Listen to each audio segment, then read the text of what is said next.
नेपाल म नेल्सन ग्लान आज भने मैले तपाईहरु समक्ष चाहिँ जनजाति प्रमाणित कागज त्यस्तै गरेर जनजातिको लागि सिफारिसहरु कहाँबाट ल्याउने कसरी बनाउने यो डकुमेन्टहरु भन्ने बारेमा चाहिँ जानकारी दिनको लागि यो सानो भिडियो तयार पारिरहेको छु। हामीलाई चाहिँ जनजातिको जुन कागज छ त्यो कागज चाहिँ LLB को इन्ट्रान्समा होस् या B A LL.B को इन्ट्रान्समा होस्, यदि हामीले चाहिँ कोटामा फाइट गर्ने हो भने त्यसको लागि यो डकुमेन्ट चाहिँ अत्यन्त आवश्यकता को कागज रहेको छ। त्यसैले चाहिँ यो कसरी बनाउन सकिन्छ भन्ने बारेमा चाहिँ अब म छोटकरीमा जानकारीमूलक भिडियो तपाईहरु समक्ष प्रस्तुत गर्न गइरहेको छु। कृपया हेर्नु होला। जनजाति सिफारिस कसरी बनाउने, कहाँ जाने, खर्च कति लाग्छ भन्ने कुराहरु चाहिँ यदि तपाईलाई थाहा छैन भने आजको यो भिडियो तपाईहरुको लागि चाहिँ एकदमै महत्त्वपूर्णको हुनेछ।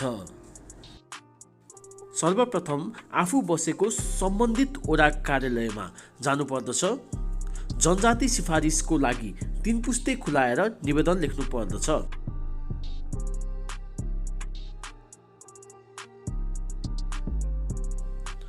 निवेदनसँग आफ्नो नागरिकताको प्रतिलिपि राखी पेश गर्नुपर्दछ।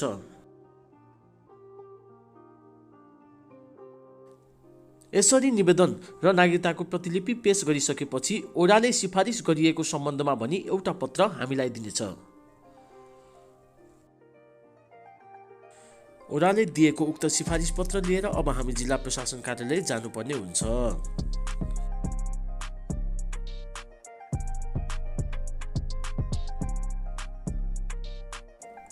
जिल्ला प्रशासन कार्यालयमा फेरि जनजाति प्रमाणित गरी पाऊ भनी एउटा निवेदन लेखी रु 10 को टिकट टाँसी अघिको ओडाको सिफारिस र नागरिकताको प्रतिलिपि पनि सँगै राखी पेश गर्नुपर्दछ।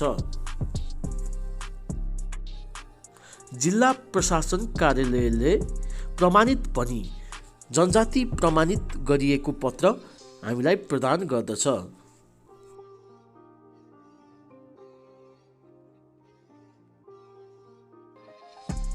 मैले प्रस्तुत गरेको उक्त भिडियो तपाईलाई मन परेको छ भने कृपया लाइक गरिदिनु होला। साथसाथै यस्तै भिडियोहरू र कानुनसँग सम्बन्धित रहेका विभिन्न किसिमको भिडियोहरू तपाई हेर्न चाहनुहुन्छ भने मेरो यो नेल्सन LLB को जुन च्यानल छ यो च्यानललाई सब्स्क्राइब गरिदिनु होला।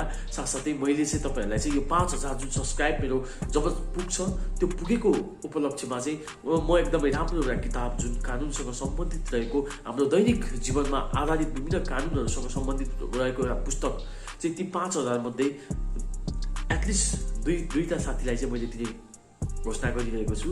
त्यसैले चाहिँ 5000 जुन पुगेको उपलक्ष्यमा चाहिँ तपाईले चाहिँ स्क्रिनशट लिएर चाहिँ मेरो जुन युट्युबको जुन स्क्रिनशट लिएर सब्स्क्राइब गरेको स्क्रिनशट लिएर चाहिँ मलाई फेसबुकमा तपाईले मेसेज गर्नुभयो भने म ती सबैबाट चाहिँ 2 जनालाई चाहिँ त्यो बुक चाहिँ उपलब्ध गराउने छु भन्दै हाल म तपाईहरुबाट बिदा हुन्छु।